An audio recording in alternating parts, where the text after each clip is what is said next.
Selamat pagi murid-murid. Kita bertemu lagi pada hari ini dalam pelajaran pendidikan moral tahun 4. Kita dah masuk unit 11. Tajuk kita hari ini ialah usaha berterusan membawa kesejahteraan.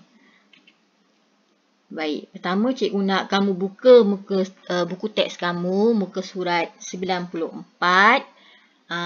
Dan kamu dapat lihat di situ cerita. Baik, mari kita baca dan fahami ya. Kebanyakan sampah di kawasan kejiranan Jalan Sentosa Maju boleh dikitar semula. Antara sampah yang dibuang termasuklah, okey, nampak situ kertas ya, yang ada surat khabar ni kan, kertas. Kemudian tayar terbuang, tayar terpakai, botol kaca, botol plastik dan tin minuman. Okey, pada 4 Ogos, Nelson dan Romaizi berbincang dengan jirannya. Mereka membuat keputusan untuk mengasingkan bahan kitar semula untuk digunakan sebagai perhiasan di sekitar kawasan kejiranan. Jadi apa maksud kitar semula murid-murid? Kitar semula maksudnya kita gunakan semula barang-barang yang terpakai. Barang-barang yang kita dah pakai, kita gunakan semula, kita bersihkan dan kita gunakan semula. Okey, kita boleh contoh murid-murid yang paling mudah. Contoh kita beli botol, botol spaghetti ke. Kemudian bila dah habis kita gunakan, biasanya kita lihat mak-mak, ibu-ibu kita akan gunakan balik botol tu untuk simpan barang-barang, simpan garam ke, simpan apa-apa barang lah ya dalam tu. Boleh dimakna itu antara salah satulah cara kitar semula. Tetapi dalam cerita ini kita lihat apa yang mereka buat. Apa yang mereka kitar semula tu, mereka buat apa? Kalau kita tengok di sini tadi, dia kata dia nak gunakan untuk sebagai perhiasan. Jadi mari kita lihat perhiasan tu apa jenis perhiasan yang mereka buat di kawasan kejiranan mereka. Baik, kalau kamu lihat, mereka sedang mengasingkan, Nelson dan Romaizi sedang mengasingkan bahan kitar semula. Ya, setelah berbincang dengan jiran-jiran ya. Mereka, kalau kamu lihat ada 3 tong di situ. Tong kitar semula ni kita biasa nampak dekat negara kita pun ada. Contohnya tong yang berwarna coklat, dia hanya guna untuk kaca, untuk kertas. Tulis tu kertas kan, kertas. Kemudian ada juga tong yang berwarna biru, digunakan untuk tin aluminium, tin keluli, plastik. Kemudian ada tong berwarna jingga juga. Yang berwarna jingga itu untuk kaca ya. Baik, seterusnya pada 7 Ogos botol plastik, nampak. Jadi bila mereka dah asing-asingkan ikut tong sampah tadi, senanglah murid-murid. Tong sampah kita bila dia nak gunakan botol plastik, dia cari dekat tong sampah yang ada bahan-bahan plastik, bahan-bahan terbuang yang dia buat daripada plastik. Contoh macam ni, dia jumpa botol-botol macam ni. Ni mungkin botol air mineral ya. Botol air mineral, dia potong di tengah-tengahnya dan dia tanamkan pokok. Mari kita lihat apa yang dia beritahu di sini. Botol plastik digunakan sebagai pasu untuk menanam bunga hiasan. Nelson dan jirannya menggantung bunga hiasan yang ditanam di sekeliling pagar. Jadi murid-murid bayangkan bila mereka dah potong di tengah-tengah botol ni, mereka letakkan tanah, baja, kemudian tanamkan pokok-pokok bunga, kemudian buatkan lubang. Ni murid-murid pun boleh buat ni ya. Letakkan lubang dan letakkan tali, kemudian mereka gantung di sekeliling pagar kejiranan mereka.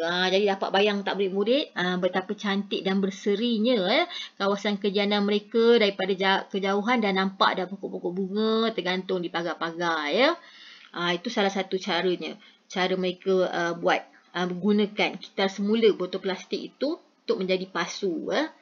Seterusnya pada 10 Ogos, Nelson dan jiran bersungguh-sungguh menghasilkan tempat duduk daripada tayar terbuang.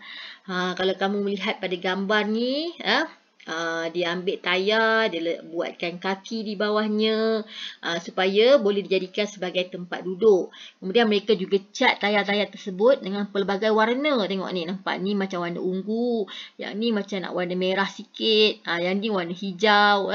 Jadi kita dapat bayangkan taman tu, sebab mereka nak letak tempat duduk itu diletakkan di taman permainan.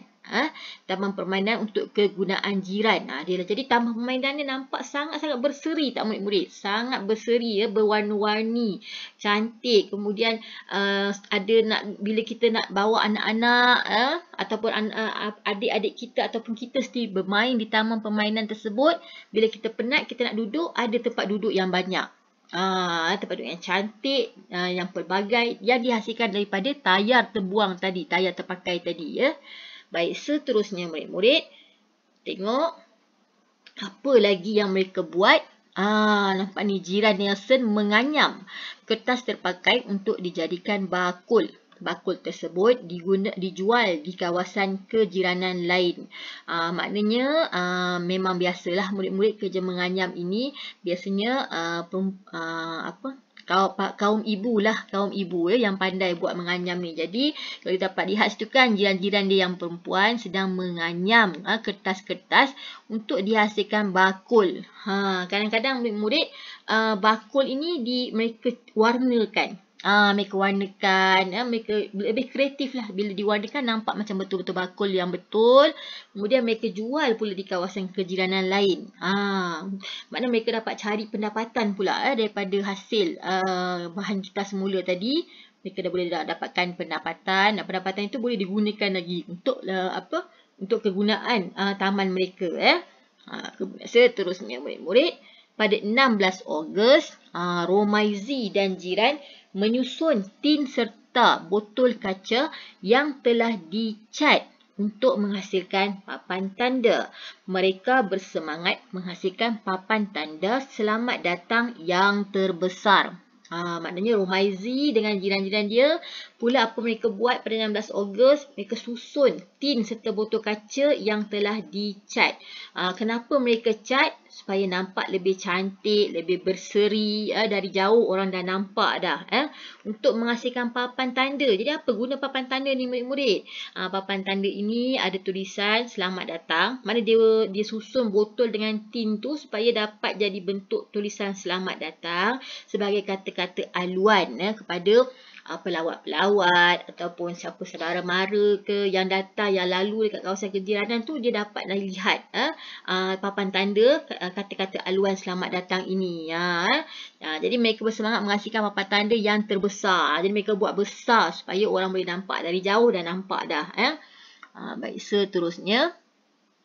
Pada 20 Ogos, setelah mereka berjaya mencantikkan taman mereka, lihat pada 20 Ogos, kawasan kejiranan Jalan Sentosa Maju menerima anugerah Taman Inovasi. Sikap dedikasi yang ditunjukkan oleh semua jiran mewujudkan kehidupan yang sejahtera dan harmoni. Maknanya pada 20 Ogos telah diadakan satu majlis anugerah Taman Inovasi, dan kejiranan Jalan Sentosa Maju telah berjaya menerima anugerah Taman Inovasi tersebut. Nampak? Jadi murid-murid, apabila kita menunjukkan sikap dedikasi, kita bekerjasama bersama semua jiran-jiran untuk menghasilkan taman yang cantik menggunakan bahan-bahan kita semula.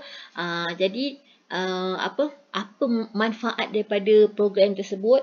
Dia dapat mewujudkan kehidupan yang sejahtera dan harmoni.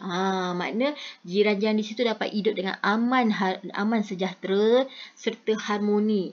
Kawasan kejiranan cantik, mereka pun jadi semakin rapat bersama-sama, tidak ada berlaku pergaduhan di antara satu sama lain. Itu yang dimaksudkan sejahtera dan harmoni. Jadi murid-murid, sekiranya murid-murid rasa nak mencontohi sikap Romaizi dengan Nelson tadi, adalah sangat-sangat digalakkan. Selain itu murid-murid, selain kita gunakan bahan kita semula tadi untuk kita cantikkan kawasan kejiranan kita, secara tidak langsung kita juga membersihkan kawasan kejiranan kita. Sebab bahan-bahan kita semula itu adalah dia boleh dikira sebagai sampah. Dia telah digunakan.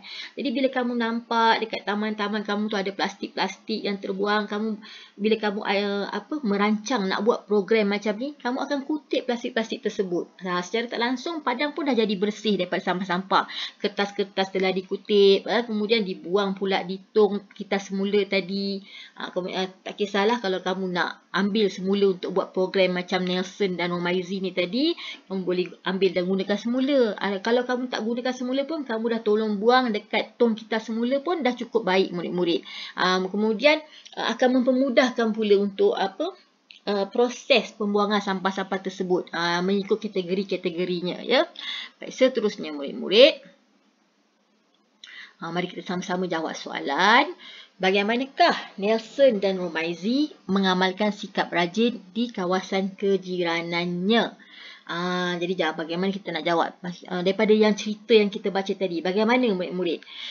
Kita boleh kata Nelson dan Romaizi mengamalkan sikap rajin di kawasan kejiranannya dengan menghias kawasan kejiranannya menggunakan bahan-bahan kitar semula. Itu satu sikap rajin mereka, ya. Pertama, mereka asingkan sampah-sampah. Mereka kutip sampah, kemudian mereka asingkan, mereka buang dekat dalam tong yang ada 3 tong tadi. Kemudian mereka gunakan semula untuk buat perhiasan-perhiasan tadi, macam pasu, bakul, tempat duduk. Jadi kemudian yang soalan kedua, jelaskan kebaikan amalan rajin dalam kehidupan berjiran. Kebaikan amalan rajin dalam kehidupan berjiran ialah dapat mengeratkan hubungan di antara jiran-jiran, kemudian dapat mencantikkan kawasan kejiranan, serta dapat memastikan kawasan kejiranan sentiasa berada dalam keadaan bersih. Sebab tadi kita dah kutip semua sampah kan, segala kertas, tayar, terpakai semua kita dah kutip, kawasan kejiranan dah bersih. Kemudian itu dah satu usaha yang itu adalah satu amalan kerajinan lah tu, kita kutip-kutip sampah tu. Kemudian kita asingkan pula. Kita tak main buang aja, kita asingkan pula satu-satu ikut dia punya tong sampah.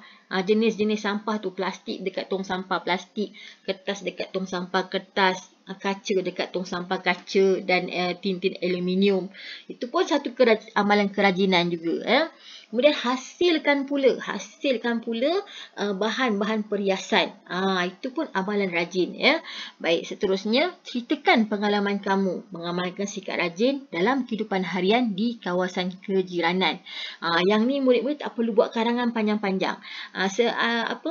Secara ringkas sahaja. Mungkin kamu kata kamu pernah bersama-sama jiran menyertai program gotong royong di kawasan kejiranan kamu.